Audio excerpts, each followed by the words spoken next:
Oh, shit. Here we go again. I'm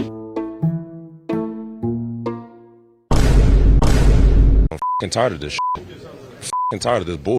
It's been 7 years of the same shit.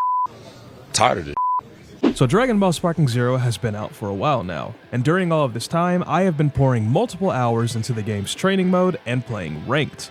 Mainly ranked single battles. On the first couple days after the game's release, I climbed my way into the high A ranks, making it to the top 700 players. Not too long after, I climbed even further into S rank, breaking the top 300, but quickly lost that position after not playing ranked as much as I should, and I started losing my ranks left and right to certain things I'm going to cover in this video. Yo, Future Wes here. We are currently on our way to 2,000 subscribers, and I could not be any more grateful for the people who stop by to watch my videos and show their appreciation.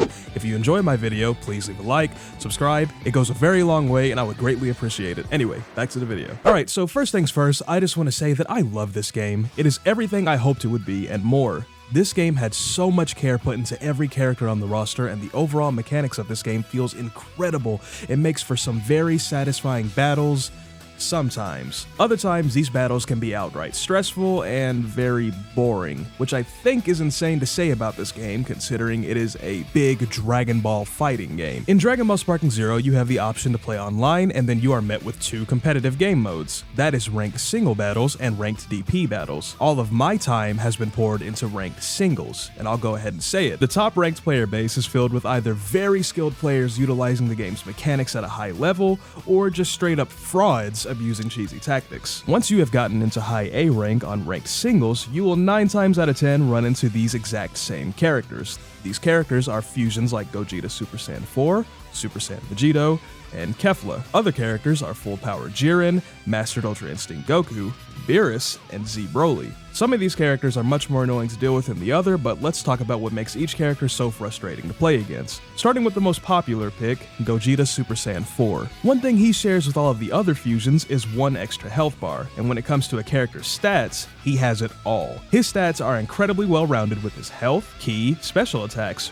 regular attacks, and combos. This character deals devastating damage with lightning fast combos, making things very difficult, especially when he teleports behind you and starts giving you back shots. Pause. On top of that, he has two pretty good abilities. The first one being a teleport known as Wild Sense, which puts him behind his opponent to knock them away, but this is not a move that is too broken considering that if you do watch out for the skill count, you can see whenever he activates Wild Sense, and once you get a hit on him and you see him teleport, you can simply just teleport and get out of the way, but sometimes in the heat of the moment you forget, which is why you should definitely pay attention against this character. His other ability is a power-up that leads him straight to sparking mode, and it also gives him some buffs. The main concern of this buff is the extra damage that he gets. His regular special moves deals crazy damage, and if he has the opportunity to pull off his ultimate, well then it's just GG's at that point. Now the next two characters' problems don't particularly lie in their stats, but mainly in their tools and abilities. Let's start with Vegito, and the most broken ability in the game. That ability, you guessed it, the After Image Strike. This is an ability that allows your character to dodge nearly every single attack, and it will always put your character behind your opponent for 15 seconds. I'm going to say right now that whoever made this a 15-second ability needs to stop smoking forever. I'm pretty sure even in the older Tenkaichi games, After Image Strike was just a move that only had like 3 to 4 dodges and definitely wasn't no 15 seconds. There are a handful of characters that share this move. One of them would be Master Roshi, which you could argue is fair considering he comes with only 2 health bars, but the problem with him lies in DP battles when he activates After Image and just throws his unblockable lightning strike at you every 2 seconds, wasting a lot of time, and overall can be very infuriating. But we ain't talking about any other character right now, we are talking about Vegito. And I genuinely wonder why, of all characters, why was there ever the idea to give this ability to a fusion character? This is an absolute headache to deal with in ranked play. As soon as you start the match and see that you're against a Vegito, it's just an uphill battle. Now let me say, it's not impossible to beat him, it's just very frustrating to deal with, especially if your opponent is really good at the game. I've ran into several players who are high rank using Vegito that are able to super counter like maniacs, pull off devastating combos, and have really good neutral. But on the other hand, you might run into other Vegito players that are simply playing him just for the After Image Strike and actually have no skill, and they still lose. And finally, we have Kefla. Not much going on with her other than her ultimate. Her ultimate is a giant scaled explosive wave that is unblockable, and as it turns out, almost every single Kefla main I've run into all share the same brain cell. Now, I'm not knocking all of the Kefla players, there's plenty of them that are actually good out there, but for the most part, it's just the same few players that are just waiting to power up all the way, dash behind you, and use their ultimate. But hey, if you're playing Vegito, then that shouldn't be a problem, considering he could just...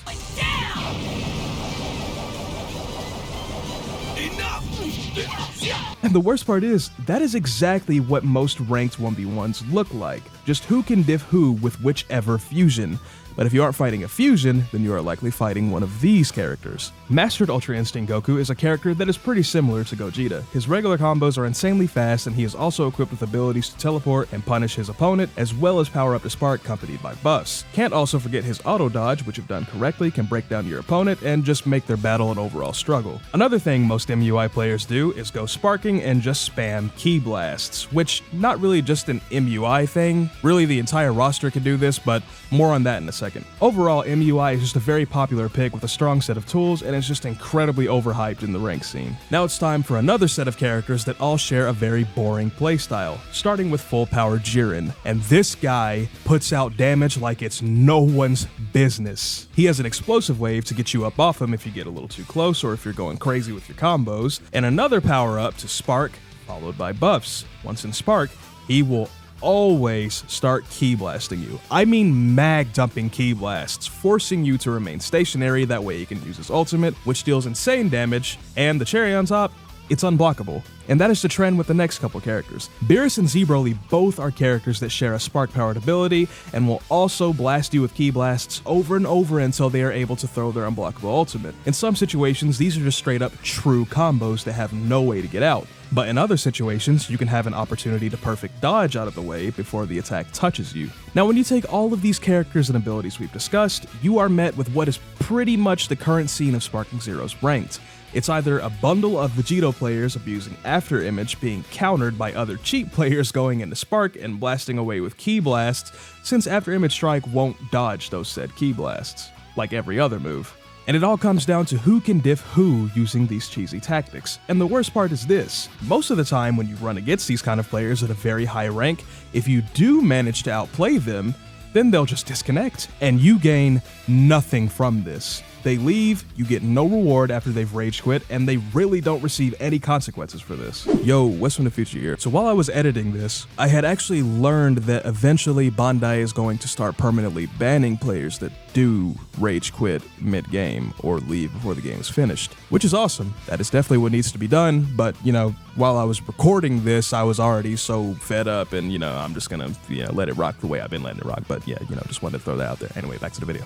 Now, all in all, after everything I've talked about, I want to make it clear that I don't think of myself as the greatest player in all of Sparking Zero. I'm also not saying that it is completely impossible to combat everything we've discussed. With enough practice, you can train yourself to understand the timing for super counters, work on your neutral and overall movement, defense, and offensive options to help you get the edge on your opponent no matter who they're using and no matter who you're using. I personally play Ultimate Gohan, and I know exactly what I'm signing up for as soon as I queue up for Ranked, so you'll probably be thinking, what is the point of me ranting about this if I know exactly what I'm getting into?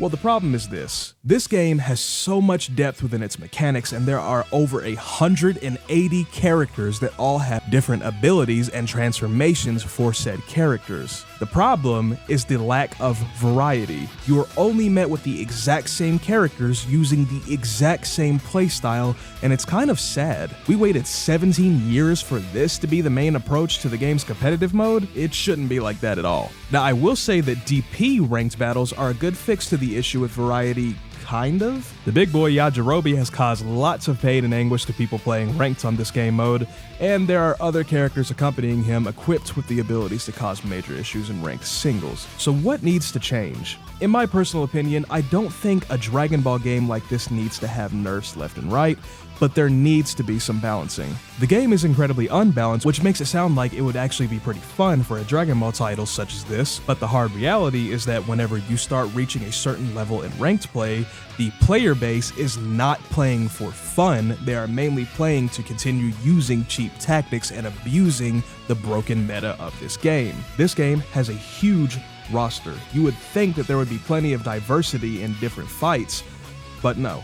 You will be running into the exact same characters over and over again, and that's just the problem. One way that you could balance this out is by giving After Image Strike just a little bit of tweaking. It has no business being 15 seconds, shorten that timer a bit, or have it only just use 3 to 4 dodges like the original. I could be wrong about there only being a few dodges in the original, but oh well, I'm standing by what I'm saying. And in the ranked 1v1 game modes, why not just give everybody 4 health bars just to even it out just a little bit? And for key blast spamming, this can be done with every single character, not just the ones that I listed. The ones that I listed have a very big problem because of their unblockable ults, but everybody else can do this and it still sucks. So one way to help fix this is I think that we would need some iframes. Once we've been hit 15 to 30 to 40 times, let us just recover and have invincibility frames. That way we can actually get ourselves out of that situation.